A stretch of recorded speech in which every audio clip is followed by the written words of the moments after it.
repeat, this is the service for Paris. The train for Lille and Brussels is on the opposite platform. If you wish to smoke during your journey, you're requested to speak to the train.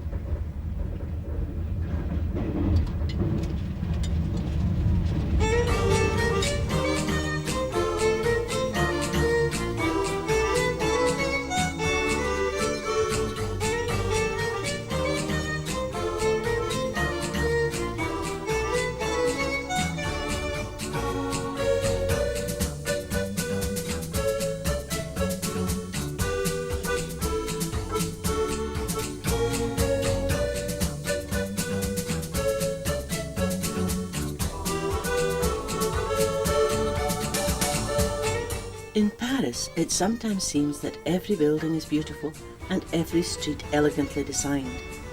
It has been described as the most beautiful city in the world, the most romantic, as well as a symbol of cultural sophistication. It can certainly lay claim to being in the running for all these titles. The quickest way to get around the city is probably by the metro, which provides a frequent and inexpensive service and is easy to negotiate.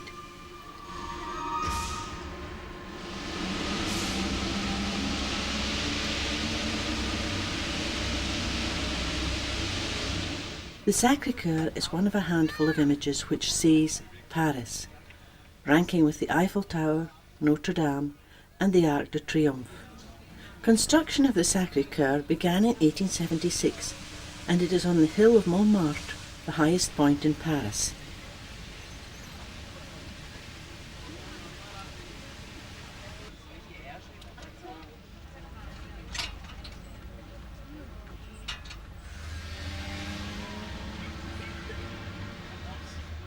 Modelled on the Pantheon, this church, known as La Madeleine, dominates the square in one of Paris's most refined quarters and main financial centre.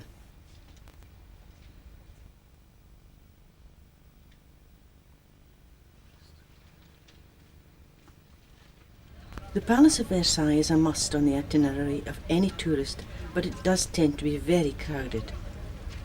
The palace was first built in 1624 as a hunting lodge for Louis XIII, but the buildings and grounds were expanded by Louis XIV until eventually Versailles became the capital of France. The palace is best known for its association with Marie Antoinette.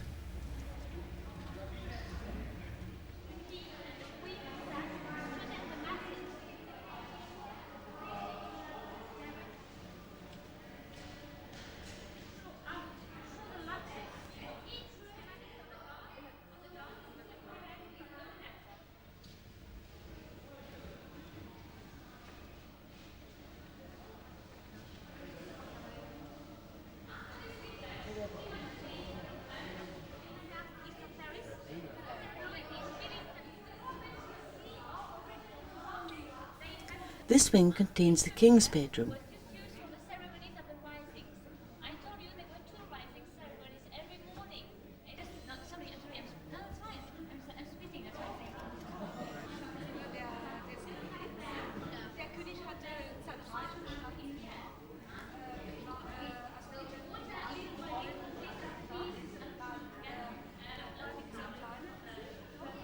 As one might gather, this is the throne room, but it is not the original throne. The Hall of Mirrors was built in 1687 and was intended to be the most impressive room in the palace, where overseas guests could be welcomed and shown the king's wealth. The hall is 246 feet long and 40 feet high, with 17 windows facing 17 mirrors. The Queen's bedroom is situated in the palace's other wing. The gardens are as impressive as they are extensive, and it is possible to hire bicycles to explore the area.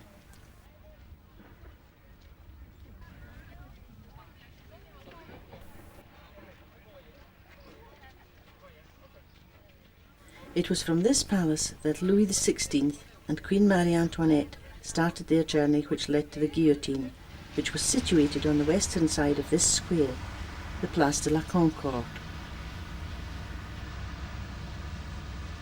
The obelisk was shipped from Egypt and was one of a pair, the other still standing at the entrance to the Temple of Luxor. Details of how it was shipped from Egypt are shown on the base.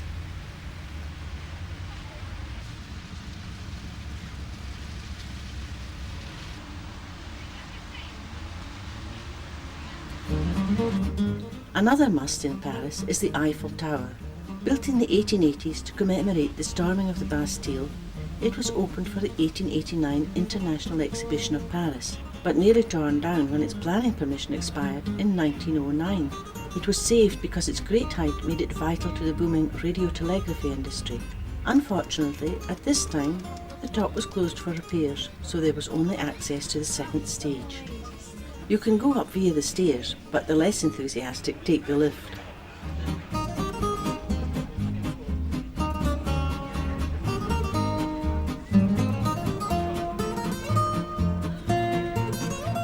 Even from the second stage, the views over Paris are worth seeing.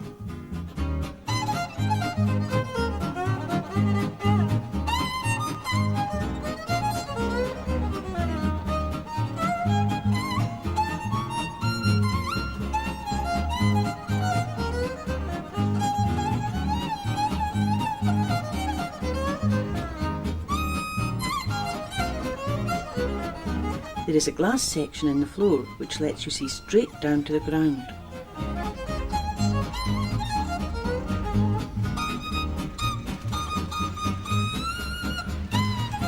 With the Arc de Triomphe at one end and the Place de la Concorde at the other, the Champs-Élysées is probably one of the most famous streets in the world. Some refreshment at a pavement cafe is a good way to soak up the atmosphere. Construction of the arch started in 1806, when Napoleon decided he wanted something special to honour his triumphant military forces. Underneath the arch burns the eternal flame of the tomb of the unknown soldier.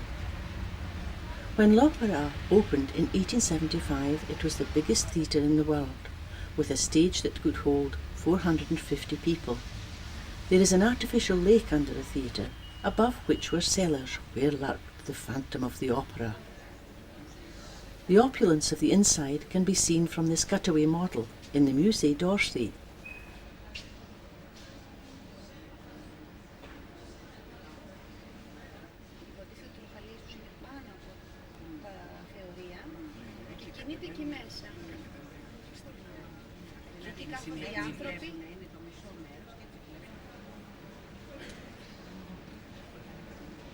The museum is a former railway station with a vast collection, including much of the work of the Impressionists.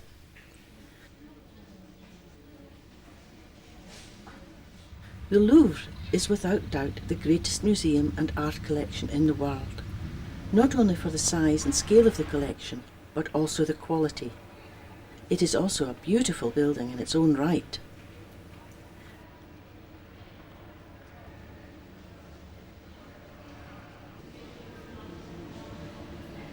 Visitors come to see such works as the Winged Victory of Samothrace and the Venus de Milo.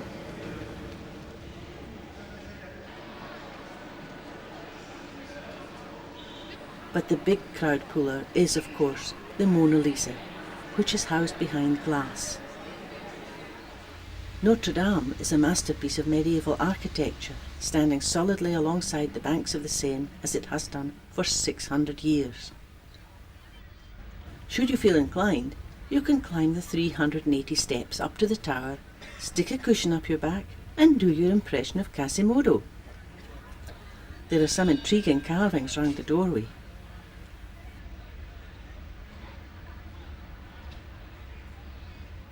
The cathedral has witnessed many great historical events, among them the retrial of Joan of Arc, the coronation of Henry VI of England, and the coronation of Mary Stuart as Queen of France.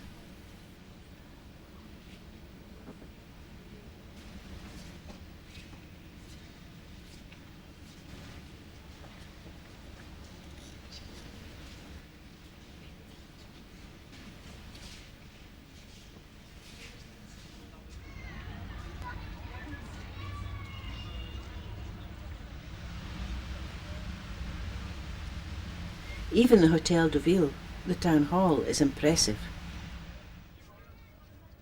Paris is a city of romance, and one way to spend a romantic evening is to take a dinner cruise on the Bateau Mouche. The food is beautifully presented, but not the best of French cuisine.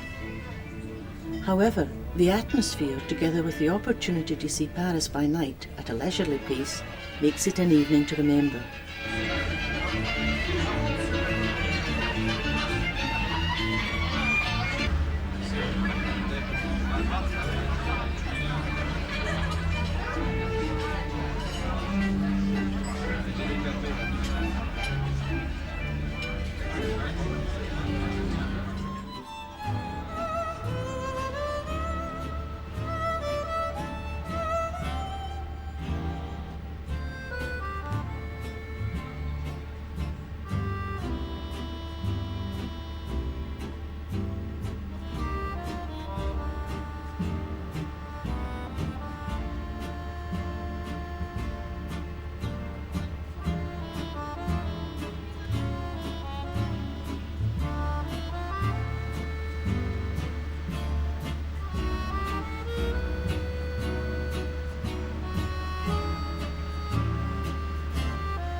The 2.5-hour trip finishes with the boat revolving to an appropriate French song, ending a memorable visit to Paris.